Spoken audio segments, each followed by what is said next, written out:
Hi, this is Gert from SEOleverage.com. Welcome to our weekly Ask Me Anything live. Today we are going to talk about different things like why am I ranking with the wrong pages? Can I do SEO with a single page website? We talk about guest posting, we talk about Google Sandbox, and we talk about click-through rates, one of my favorite topics because it's just so powerful. First of all, I still would like to make sure you know about our SEO training and coaching. We're going to launch it next week, but if you are interested, definitely make a point in sending us a message to support@seoleverage.com. We just put you on a wait list and you get a notification as soon as the coaching program is available. The coaching program is really aimed at teams for on the one side, where you might have a team working on your website, but they might not be SEO savvy or have enough SEO background, so they can get a fundamentals training. I'm literally preparing the training the same way I prepare my team for SEO. Some of them do not have SEO background before they start with me, but they get through a fundamentals training to make sure they know why we do certain things, why we do a click-through rate analysis, why do we check out the site structure, why are we insisting so much in content clusters or topic clusters, etc. So these are all topics, keyword research, for example, or link audits. These are all topics we discuss on this training as well. The special thing about the training is that it's also a coaching. So there is a private coaching thread where you can ask me questions directly about your site. So apart from getting a fundamentals training for your team, if they or for you, if there are questions that concern your website in particular, or about the training, what wasn't clear and needs further clarification, there is a private coaching thread you can use. And also there is a monthly update on what's working for us at SEOleverage.com. For our clients, some case studies, etc. we only publish within this group. So definitely check out our site once in a while, SEOleverage.com, or directly, if you're interested, send an email to support@SEOleverage.com, and my team is going to drop you a line as soon as this program is available. Sorry for my Instagram followers. We see there are some connection issues. Apparently, Instagram lately doesn't seem to work very well for live calls here. We definitely are going to try to push a video on Instagram as well, afterwards at least, so you can get the training as well. These calls are being held every Friday at 10 a.m. Central European time. Make sure you follow SEOleverage.com. We announce them always in advance. And also send your questions to support@SEOleverage.com. We are happy to deal with them here on the calls, or give you an answer directly from our help desk so you can move forward. The first question we received was, why am I ranking with the wrong pages? And this is a very important one. I love this question because it's so much related to one of the most underestimated or underrated things about on-page SEO, which is internal linking. So what happens in these cases, we just had another project with the same issue. Google isn't sure which URL to crawl on your website, or which URL to rank on your website, and picks different URLs maybe, or just a URL you didn't want to rank. So maybe you have written 10 articles about a certain topic and you expect one of them to rank because you really optimize it, you put a lot of effort in it, and Google just doesn't follow your idea and picks some other random URL about the topic or the homepage or whatever. What we also see is that websites which are active in different markets can have different URLs showing up in Australia than in the US, than in the UK, etc., even if they have one very optimized web page for a certain topic. So whenever this happens, it essentially means that we are not making it clear enough to Google what page has the most relevance. So the way we make this clear is obviously first with content optimization. Second, trying not to have multiple pages talking essentially about the same thing. And the third part is internal linking. You must make sure with internal linking that you link to the respective page in a structured manner. So what we do usually, we create a content map, and every content we have on the website must fit within this structure somewhere. So there is a hierarchy, there are topic clusters, there are articles supporting other articles and giving more information. So once you have everything in place, Google is very capable of finding the right URL. If Google doesn't find the right URL, really go back, work on your structure, work on your internal links, internally link to this page with varied relevant anchor tags from relevant places on your website, and you will see that the right URL is going to come up after a few days or maybe weeks, depends.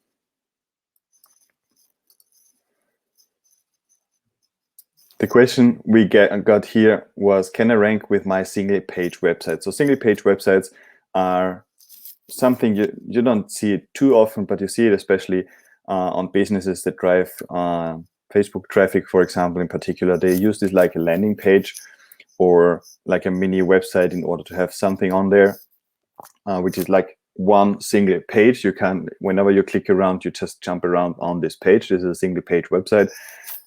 These pages are very often hard to rank, to be honest. Just because if you think about the user experience, there's usually not too much content there. If the site is too long and has a lot of content, it's going to load very slowly. On the other hand, you don't have the power of internal linking from other blog posts, for example, other content resources, etc. on your site, which you would have in other places. Also, in terms of user experience, it's not as good as a full-featured website because you can't click around and get more references, further references on other articles. So single-page websites, I have them seen ranking, especially if they have a lot of social media feedback or engagement, a lot of backlinks pointing to them, and they rank especially obviously for the brand name. Sometimes also if it's closely related for other terms. My recommendation is that I wouldn't go on purpose for a single page website. If you need a landing page, you can always duplicate your homepage or whatever works for you as a landing page and have it no indexed by Google and use this for paid traffic. Whenever it's about SEO, I usually recommend using full-featured websites and at least at like 10, 20 articles on a blog section or a resources section you can work with for SEO purposes. Definitely it can rank. You want to work very hard on your backlink profile and see what you can do in terms of user experience on this single page website. So it's fast, but it also gives enough references, maybe some external links, and see if you can get it ranking there. More often than not, I would add a blog section because usually single page websites very often are also based on a CMS that can handle like a resources or blog or news section, and add more content because it's going to give you more flexibility. The next question we got was about guest posting. Is guest posting still worth it? So guest posting essentially means that someone publishes content on another blog as a guest author. And in SEO, this is usually done because you would like to get exposure on the one hand on their website for your brand or for your name or for your content. And then usually you get a link pointing back to your website. So this is a strategy. Google doesn't like it, but it's, to be honest, one of the most powerful strategies you have in terms of branding as well, not only for SEO, but also about branding, because you essentially are the expert talking about a topic on another one's property and on another one's website, and they are kind of endorsing your brand to their audience. So it is very powerful. As long as the blogs are relevant to your niche, I would definitely pursue it from a very valid and high value point of view. So I wouldn't scale it too much, like starting to spin up articles that are too similar just to get a high quantity of guest posting. I would rather look at it like something I would want to do every week. For example, reach out to a few sites, see if you can, if you're allowed to publish content on their website, if you can get some collaboration going, send them the content, high quality, unique content they can publish on their website is also going to help them attract additional traffic. And if this page then links back to you, it's going to be very powerful. And over time, this compounds and is going to add a valuable source to your traffic.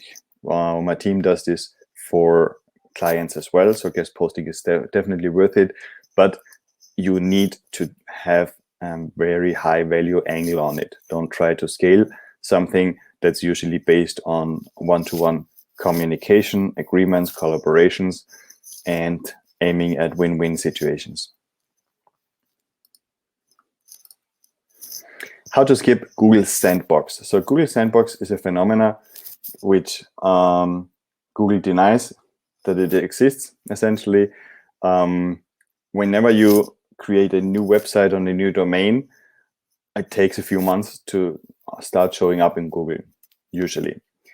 The reason why this happens is because Google doesn't know anything about it, and they use hundreds of signals about websites in order to determine when a website should be ranking or not. When a domain is new, they don't have any signals. So they don't know how it is doing on social media. They don't know, and they don't have any links pointing to this website to evaluate. They don't have any data on user experience, on people going to this website, telling how much time they're going to spend there, which queries they use to find and then stay on that website, etc. So they have no signals. They kind of have to guess them. And whenever they have to guess, it's going to take time, especially if this new domain doesn't have enough traffic. So what you want to do, usually in order to speed things up, because you obviously don't want to wait 6 months until or 3 months until your website shows up. One strategy, for example, we just did this on a project, is forwarding an older existing and a domain that was known by Google and very relevant for the new one. We just forwarded this domain to the new one, and I think within days the new one got ranking. The old one was based on I think e-commerce, and the new one on online marketing strategy. So this helped the new domain to rank very quickly, because Google basically transferred all the signals they had from the old domain to the new one. Another way to speed things up is to provide those signals to Google. So if you can get a campaign going on and bring traffic to this new site, if you get the brand known, the brand gets searched on Google. Usually for the brand name, you can rank even if you're still within the sandbox. They get traffic, they get clicks, they get brand exposure. Things can also be speeded up. It's like a normal marketing campaign. It's not only SEO. You want to think a little bit broader, take one step back, maybe run some Google ads to the new website, so Google can see that someone searching for XYZ seems to be having a good experience on this website. This can also help Google to kind of get to know this new website and then start sending traffic to it. It's like you're not going to recommend a new business you just got to know, or a business owner you just met. You try to start building up confidence. I think this is the same way Google goes about it. So they don't want to show a website they don't know about, they don't have any references with. They just want to get to know this website, get enough signals, as they call it, enough trust signals, let's put it this way, and see for which searches, for which users this might be a good fit. And then slowly start showing this website. If you want to speed things up, there's always an option to, for example, purchase an expired domain or another website, send all the traffic to this to the new domain you want to rank.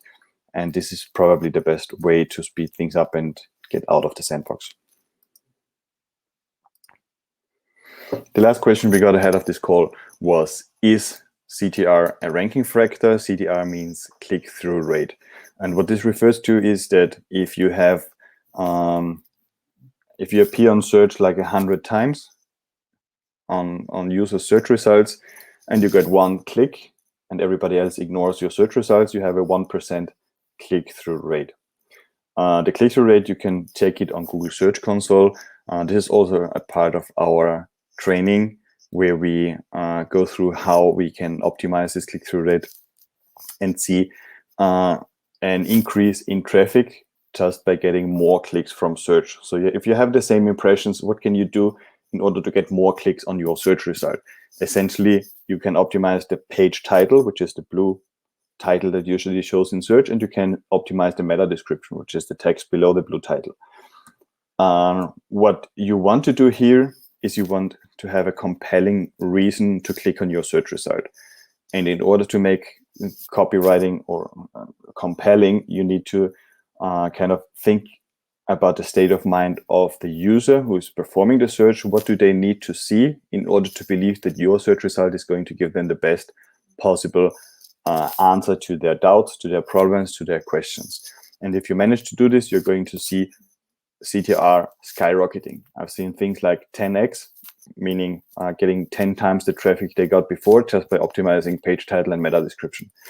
The thing with these two elements is that they are usually tackled at the end of writing and publishing an article. So someone may be spending 2, 4, 8 hours or more on an article. They're completely worn out, tired. They just want to get this published and start the weekend. And they just quickly in 10 seconds fill in the fields for page title and meta description on their WordPress or Yoast plugin or whatever they have, or Rank Math.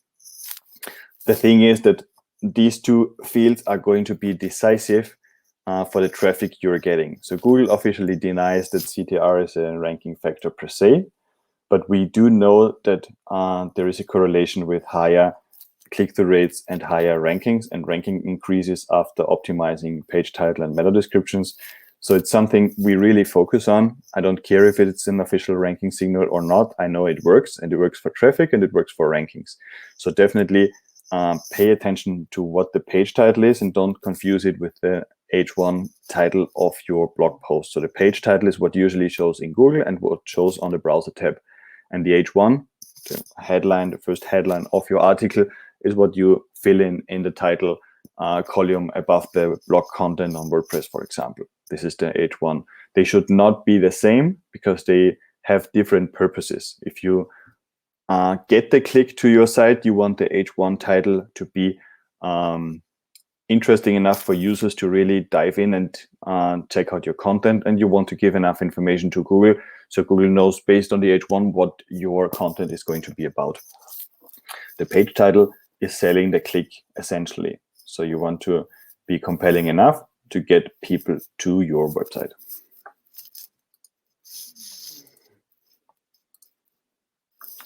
Okay, these were the questions for today. Let me remind you again that our coaching program is going to be launched next week, probably Tuesday or Wednesday. Definitely, if you're interested, drop me a line at support@seoleverage.com. Show your interest on the course, and we're going to add you to the email list announcing the course launch. It's going to be a course combined with private coaching from me personally, where I help you optimize your website. And apart from that, you have got an ongoingly growing fundamentals SEO training with then advanced modules, which are being added month after month. And definitely take it out. I think it's going to be of high value for you and your team. So this is something you can also give your team and have them trained on SEO. So whatever they do on your website is in line with an overall SEO strategy. For now, thank you very much for participating in this call. Apologize again to the Instagram users. We're going to try to make this up and see what happens lately with Instagram to see if we can get the streaming going there as well. Apart from that, we're also streaming this on YouTube. So you might want to subscribe to our channel to be notified about the live broadcasts of the Ask Me Anything Live on Friday. Have a great weekend, and thank you very much for watching. Bye.